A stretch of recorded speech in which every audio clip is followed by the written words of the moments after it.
eu vou convidar ao palco ele que é cientista político, palestrante e autor do livro Inteligência do Carisma. Atualmente ele ministra cursos com foco em geopolítica na Casa do Saber e no YouTube e no Instagram, como eu falei, tem quase 500 mil seguidores. O professor Roque vem para cá, seja bem-vindo. Palmas para o professor Roque. Vamos acolher essa presença ilustre aqui no nosso fórum. Professor, seja muito bem-vindo. O palco é todo seu. Obrigado, Suelen. Bom dia a todos. Prazer estar aqui com vocês. O desafio aqui que o Anderson me trouxe é trazer um pouco do cenário da geopolítica. E óbvio que, esse tema, ou essa palavra, ela está um pouco mais popular, as pessoas estão mais prestando atenção nisso. Isso se dá pela guerra na Ucrânia, A invasão da Rússia chamou a atenção de todo mundo. E o que eu quero falar aqui com vocês hoje é talvez trazer algumas ferramentas para vocês enxergarem melhor o mundo, conseguirem entender melhor esse tabuleiro, o que acontece, para vocês aplicarem isso na leitura de vocês dos mercados ou das atuações que sejam, nos diversos setores aí que vocês estão. E assim, talvez uma primeira coisa que venha na minha cabeça é: por que as pessoas ficaram tão surpresas com a invasão da Rússia à Ucrânia?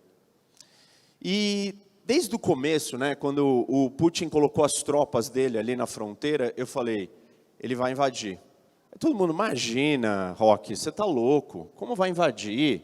Não tem nenhum sentido, uma guerra no século XXI. Como que a gente vai fazer guerra? A Rússia tem muito a perder. Ela ganha dinheiro com os europeus não vão aceitar isso, eles vão pressionar a Ucrânia para ceder, e assim por diante. Todo tipo de raciocínio dizia que aquilo não deveria acontecer. Por que é importante a gente entender como as pessoas estão enxergando a geopolítica? As pessoas estão perdendo uma peça fundamental, e é essa peça que eu quero trazer aqui para vocês, para ajudar vocês a entenderem melhor os cenários. Qual que é a peça aqui, gente? Por que todo mundo achava que não deveria ter guerra? Por uma lógica econômica. Do ponto de vista econômico, não faz sentido eu entrar em guerra. Eu vou perder dinheiro. Os dois estão interligados, o mundo está interligado economicamente, todo mundo faz negócio com todo mundo. Por que alguém vai querer entrar em guerra e perder esse dinheiro? E aí é interessante, porque tem duas linhas de raciocínio. A primeira é, mas eu comercializar com os outros não faz eu ficar mais poderoso? Não faz eu ficar mais rico? Faz. Então, os países vão querer continuar comercializando. Mas, ao mesmo tempo que um país fica mais rico e ganha mais poder comercializando, fazendo negócios, ele também fica mais vulnerável. Por quê? Simplesmente porque ele está dependente daquele outro país. Não existe na política internacional relação de pura interdependência. Esse nome, ele parece que os dois mutuamente ganham o tempo inteiro. E as relações não são assim.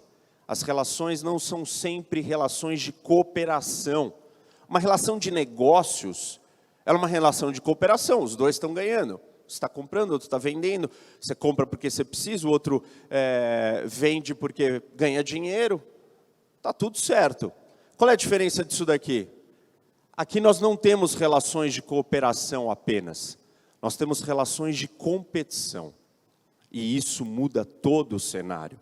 Numa relação de competição, quando eu vendo alguma coisa muito estratégica para o outro, e o outro depende de mim, não tem interdependência, tem dependência. E dependência em cenário competitivo é vulnerabilidade. E eu não posso ser vulnerável. Os países não podem ser vulneráveis. Por que não? Simplesmente tem um cenário aqui regendo a interação dos países. Diferente dos nossos cenários que nós estamos acostumados a lidar, que são cenários domésticos, ou internos de um país. Dentro do Brasil, ou de qualquer país, você tem leis, você tem regras, você tem polícia, você tem judiciário. Tá certo que a gente tem problema com todos esses assuntos aqui no Brasil, mas ainda assim a gente não vive em anarquia. Agora, aqui no mundo, a gente vive em anarquia. O que significa dizer isso? Significa que se não tem ordem, o que garante a ordem?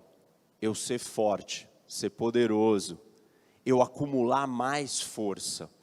Então, a realidade do nosso mundo sempre foi e continuará sendo, gente, uma realidade anárquica. Isso implica em dizer que a ordem, né, porque tem alguma ordem nessa anarquia, ela é imposta na base da força e do poder. Quem tem mais força, tem mais poder. O que isso tem a ver com o cenário que eu estava dizendo da interdependência econômica? Se eu dependo economicamente de alguém, eu estou vulnerável. E numa realidade onde eu quero ter mais poder, eu não posso depender de ninguém. Então, a ideia de que trocas econômicas vão evitar choques militares, ou conflitos, ou guerras, ou crises, não faz sentido. Até porque os países, mesmo em guerra, continuam comercializando. A gente sabe da guerra da Ucrânia que teve muitas sanções econômicas e assim por diante. Mas, não sei se todo mundo sabe, mas a Europa continua comprando, aliás, está comprando ainda mais, gás natural liquefado da Rússia. Aumentou as compras, mas eles não estão em guerra? Estão, mas isso só mostra que a ideia das trocas comerciais não vai evitar. Por que eu estou insistindo com esse ponto? Porque a maioria de vocês vem do mundo privado ou do mundo de negócios. E no mundo de negócios, você vai ganhar dinheiro com o outro. E você vai continuar trocando. Não tem por que você parar de ganhar dinheiro. E aí, quando a gente tenta aplicar essa lógica aqui, ninguém consegue entender as mudanças quando elas acontecem. Por isso que a maioria das pessoas achou um absurdo, estranho, e não conseguiu ver que a guerra ia acontecer na Ucrânia. Quando o Putin coloca 200 mil soldados na fronteira de outro país, né, no caso da Ucrânia, e a gente vive numa realidade onde o mundo é anárquico, se não tem polícia, não tem constituição, não tem governo, o que vale é a lei do mais forte. Quando eu me mostro forte, eu estou me mostrando forte por uma razão. Eu não posso simplesmente recuar. Quando Putin colocou 200 mil soldados ali, se no dia seguinte ele retirasse aqueles soldados, blefei, estou brincando, ele ia passar por um completo idiota. E na percepção de poder, isso é muito problemático. E esse jogo do mundo é um jogo de percepção de poder também. Então, assim, acho que a primeira premissa aqui que a gente tem que entender é: o mundo é anárquico e os países vão buscar ter mais poder, porque é só isso que protege e garante eles. Dentro de uma realidade como essa, está todo mundo o tempo inteiro competindo e preparado para o pior, para se proteger e para se defender e para atacar se necessário. Junto com isso, a gente tem algumas realidades que talvez vocês do mundo do agro, ou que lidam mais com a terra, entendem muito bem, que é a geografia. Então, tem coisas colocadas nesse mapa que elas são o tabuleiro de como o mundo funciona e elas não vão mudar, gente. Por exemplo, o fato da Rússia estar localizada no meio desse grande continente da Eurásia, e ela historicamente ter sido sempre invadida por invasores que vinham da Ásia Central ou invasores que vinham da Europa. Por quê? Porque a geografia permite isso. Nós temos uma grande planície aqui na Eurásia que permite você caminhar, não tem nenhuma barreira natural. É muito fácil desses povos caminharem, invadirem, chegarem no outro lado. Isso é uma condição geopolítica, geográfica, que afeta a política, que afeta a disputa de poder. A Rússia vai estar sempre sujeita a essa realidade. A gente não vai mudar essa geografia. Do mesmo jeito que países que estão na costa ou com acesso ao mar têm uma vantagem. Essa é uma realidade geopolítica que não vai ser mudada. Então, países que não têm acesso ao mar, como todos esses aqui da Ásia Central, ou Bolívia, Paraguai, costumam ser países muito mais pobres. Essa realidade, ela está dada, a gente não vai mudar ela. Do mesmo jeito que um país perder o acesso à sua costa, como a China, isso é motivo de guerra. Se a China achar que ela vai ter a sua costa interditada, a sua economia para de funcionar, porque ela não consegue mais comprar matéria-prima, essa matéria-prima não chega, energia não chega mais na China, e ela não consegue mais vender nada para o mundo. Então ela depende da costa. Isso é dado aqui no mapa, é dado na geografia, e não vai mudar. Então o que a China está preocupada, por exemplo, nesse cenário? Em proteger a sua costa. O que a Rússia está preocupada? Em fechar as rotas de acesso para quem vai invadi-los. O que os Estados Unidos está preocupado? Em continuar acessando os oceanos do mundo. 95% de todo o comércio do mundo acontece via os oceanos.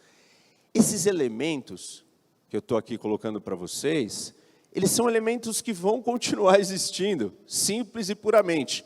Então, se a gente combina a ideia da anarquia, da busca por poder, com esses elementos geográficos, a gente começa a desenhar um cenário onde a gente consegue prever para onde o mundo vai e o que está acontecendo. A geopolítica vai dizer o seguinte, não importa que quem esteja no poder é o Putin, ele vai lidar com aquela geografia, e ele vai reagir daquele jeito. Se a Rússia não expande, ela encolhe e deixa de existir. Se a China não protege a sua costa, ela mata a sua economia.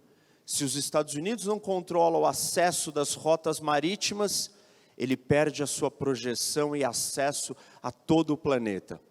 Essas coisas são dadas. E daí, quem sabe, a gente...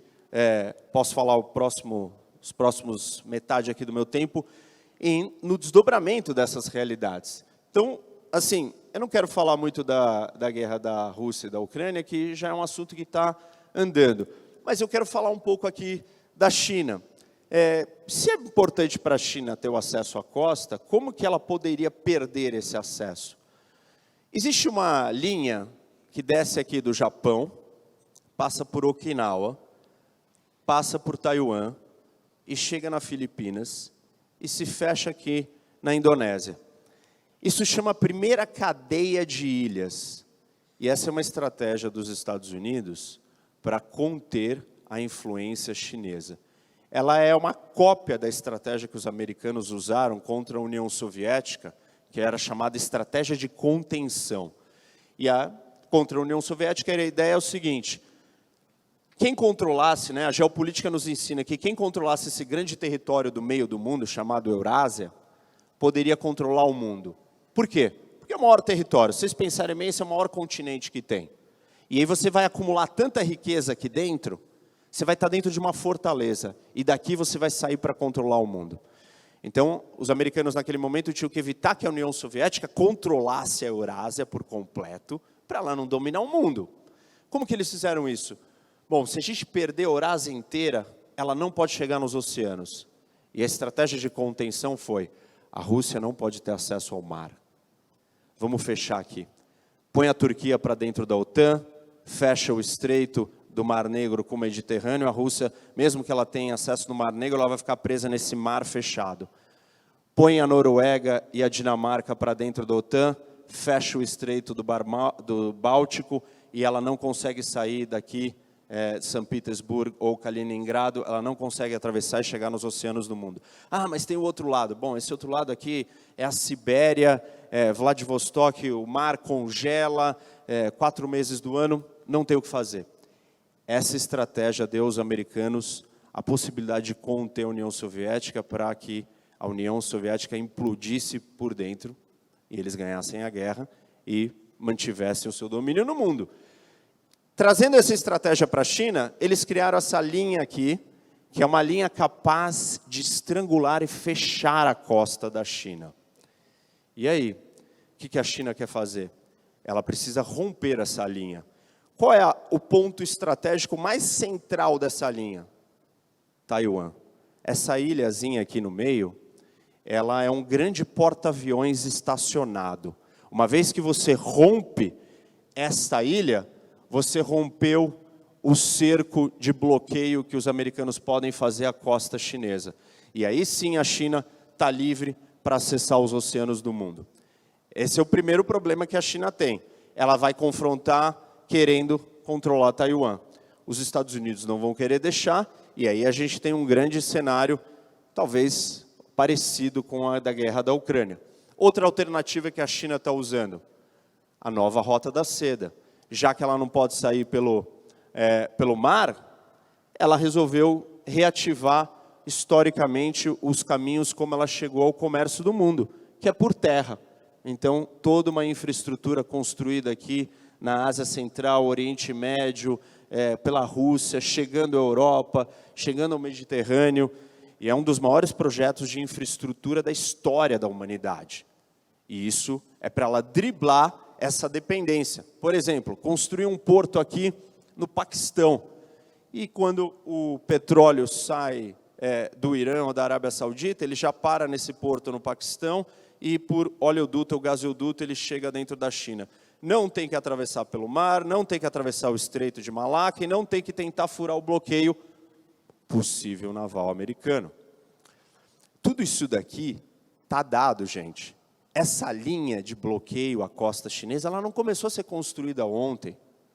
Isso daqui está sendo feito há décadas. É muito sabido. Por que é sabido? Porque esse mapa, como vocês estão vendo, ele não vai mudar. Desde o dia que vocês nasceram até o dia que vocês morrerem, provavelmente, ele vai continuar sendo do mesmo jeito. E essa é a beleza da geopolítica. Ela nos permite dar previsões muito sólidas para onde a gente caminha. Dentro desse cenário, então, eu quero trazer alguns outros insights para vocês. E um deles é, que mundo que a gente está vivendo, né? Por que essas coisas estão acontecendo? Para onde a gente está caminhando? Todo mundo fala bastante da ideia da gente estar num mundo multipolar. E o que é um mundo multipolar? Múltiplos polos de poder. Tem vários países, todos eles têm força, eles estão brigando, discutindo entre eles. A Primeira e a Segunda Guerra Mundial, o mundo era multipolar. O mundo multipolar é o mundo mais instável de todos. É o mundo mais propício a guerras. Se a gente realmente estiver vivendo esse mundo, se preparem, porque nós estamos mais próximos de um grande conflito. Eu tenho questionamento se nós estamos vivendo esse mundo, né? Se a gente tem outras grandes potências. Além do mundo multipolar, que outro mundo que a gente tem? A gente tem um mundo bipolar. Durante a Guerra Fria, a gente tinha dois polos, eram os Estados Unidos e a União Soviética. A gente não teve guerra. O mundo se transformou e os americanos saíram vitoriosos porque a União Soviética implodiu por dentro, como eu comentei. A questão das bombas atômicas evitaram que a gente tivesse uma grande guerra. E aí, então, era um mundo bipolar que foi resolvido para virar um mundo unipolar. Se a gente estiver vivendo um mundo bipolar entre Estados Unidos e China, ele pode acabar de 4 maneiras. Ou a gente pode ter uma transição aí em 4 maneiras. A primeira delas é um dos lados vence pacificamente. Esse é o que aconteceu com a Guerra Fria. A União Soviética foi assim. A segunda delas é, que é a mais comum da história. Um dos lados vence com guerra. Ao longo da história, a maioria das vezes que houve uma transição de poder entre uma grande potência foi desse jeito. A terceira delas é, os dois lados rivais se juntam para enfrentar uma terceira potência que vai emergir. Hoje em dia, dificilmente a gente tem esse cenário. Por quê? Não tem terceira potência emergindo. Ah, mas e a Rússia? Desculpa, não chega aos pés dos Estados Unidos e da China. Nem de perto. A gente pode falar das bombas atômicas, mas, no geral, a Rússia está apanhando da Ucrânia, mas muito. Então, não conta. Quarto possível cenário. os dois países rivais são surpreendidos e derrotados por uma terceira nova potência que surge. Igual o cenário anterior que eu coloquei aqui para vocês. Não vai acontecer, porque não tem terceira grande potência. Então, a gente está mais para uma realidade onde um dos lados vence. A grande pergunta é se essa vitória vai ser pacífica ou por uma guerra. O fato é, a geopolítica hoje, gente, ela está de volta para o cenário. Para mim, que estudo isso, dou aula sobre o assunto, não é uma novidade, ela nunca foi embora. Mas para a maioria das pessoas parece que o assunto se tornou uma preocupação. E acho que uma das visões aqui do Anderson é trazer isso, não só para um consumo de cenário de vocês, mas para vocês incorporarem no processo de tomada de decisão estratégica que vocês vão ter daqui para frente. Poucas pessoas estão incorporando essa tomada de decisão, ou esse elemento nas suas decisões. E é fundamental, porque o mundo está inteiro interligado, vocês sabem disso, vocês participam de uma economia global, só que o elemento econômico, ele não ditará tudo. Outras evidências disso, além da geopolítica ter voltado, dessa disputa de poder, essa competição, as cadeias de valor, o global supply chain, as cadeias produtivas, não serão mais escolhidas na base da economia. Hoje, você vai comprar um insumo, você compra de quem? Quem tem a maior quantidade com o melhor preço. Não vai ser mais assim. Por quê? A pandemia e a guerra na Ucrânia nos mostraram que se você depende de uma matéria-prima de algum lugar, que pode ser um rival seu, um competidor, você tem uma vulnerabilidade tremenda. E o que você vai fazer então? Você vai se libertar da dependência dessa cadeia. Tem vários nomes para esse fenômeno, alguns chamam decoupling, Estados Unidos se desconectar da China, outros chamam friendshore, que é você comprar daqueles que são seus aliados e seus amigos, outros é só puro protecionismo e você produzir internamente. Por quê? Não dá para eu depender. Então, hoje, se a nossa lógica era olhar, qual é o mais barato e quem que vai entregar, a partir de agora, vocês têm que inserir um outro filtro de análise quando vocês forem olhar para uma cadeia de valor. E o filtro é segurança, segurança nacional, geopolítica, poder. Se uma empresa, se a Tesla depende demais do lítio para suas baterias, que está sendo minerado na Austrália, mas refinado na China e é o maior produtor de baterias, a Tesla tem uma exposição e um problema gravíssimo. E a economia do mundo vai começar a ser ditada por questões políticas. Tem uma parte interessante disso que me surpreende, porque quando você conversa com qualquer pessoa do mercado, todo mundo entende o papel da política dentro da economia. Então, os juros do Brasil, se os juros vai cair ou não, depende de fundamentos econômicos. Será? Nem sempre, A política, ela se mete na história e fala assim, não, eu quero que os juros baixem.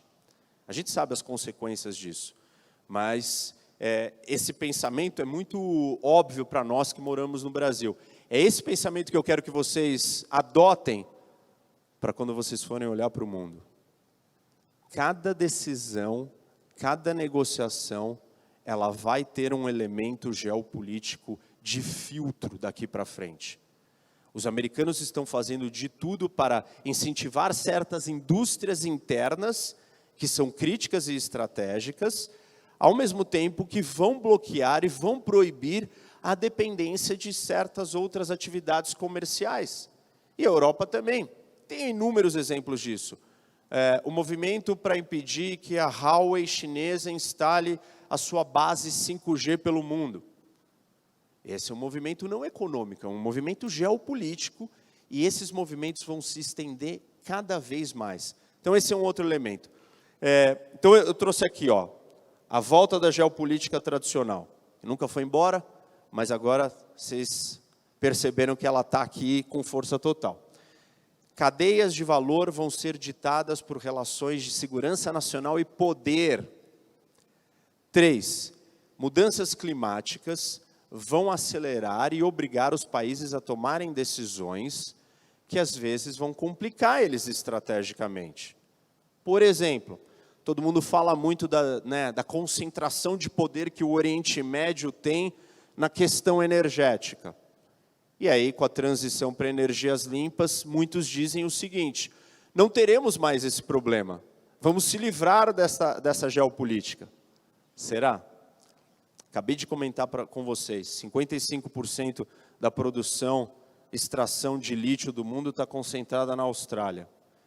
Quando a gente olha para terras raras, chega a 90% a concentração na China. Quando você fala do cobalto, República do Congo, 70% de concentração. Quando você pega os 3 maiores produtores de petróleo, Estados Unidos, Arábia Saudita e Rússia, cada um deles concentra de 10% a 15% do mercado. Ou seja, transicionamos para a energia limpa, nos livramos da geopolítica? Não. Estamos piores, mais vulneráveis. Por quê? A gente tem que somar isso com competição geopolítica, que está de volta, e com a questão estratégica das cadeias de valor. Então, 3 elementos aqui que começam a dar sentido para onde o mundo está indo.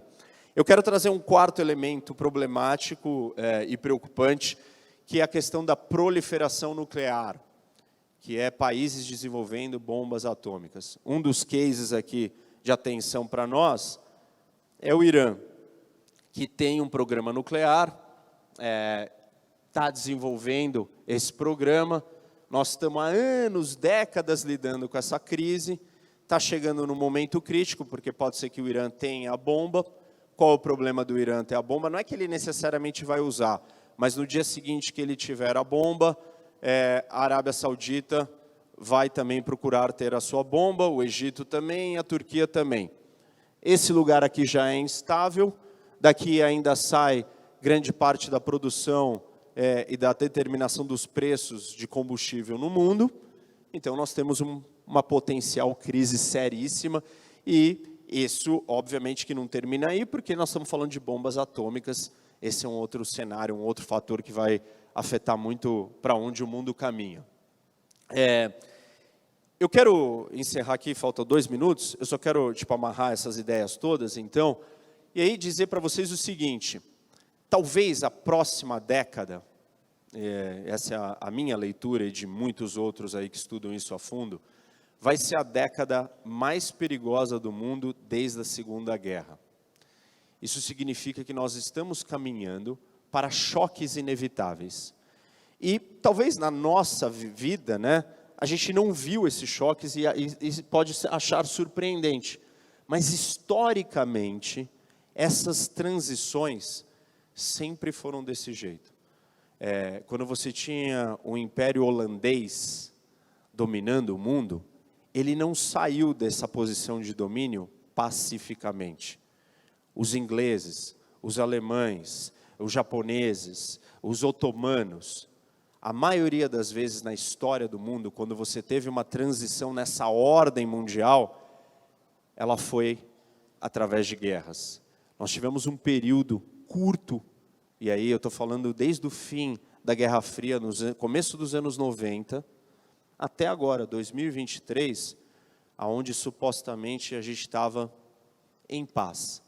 A ameaça que existiu nesse período foi ameaça terrorista, ela foi embora, ela não era existencial, mas agora a nossa ameaça é a volta da competição tradicional entre os países entrando em choque. E isso veio para ficar e vai continuar num ritmo muito acelerado, gente. A ideia aqui é que vocês incorporem e pensem na geopolítica como mais um elemento na hora de vocês tomarem as decisões, olharem para os cenários, para os mercados, para as questões estratégicas que vocês precisam lidar. Não se esqueçam disso daqui. Esse tabuleiro ele está colocado, ele não vai mudar, e as regras de funcionamento dele, a anarquia, a busca por poder, o elemento político e não o econômico, vai continuar ditando e levando o mundo, talvez, para um lugar mais complicado. Nós, né, no Brasil, talvez a gente esteja mais isento, estamos separados, estamos longe geograficamente desses lugares aqui. Mas nós estamos conectados e dependentes dessas economias e do nosso ganha-pão. Então nós precisamos entender para onde nós estamos indo.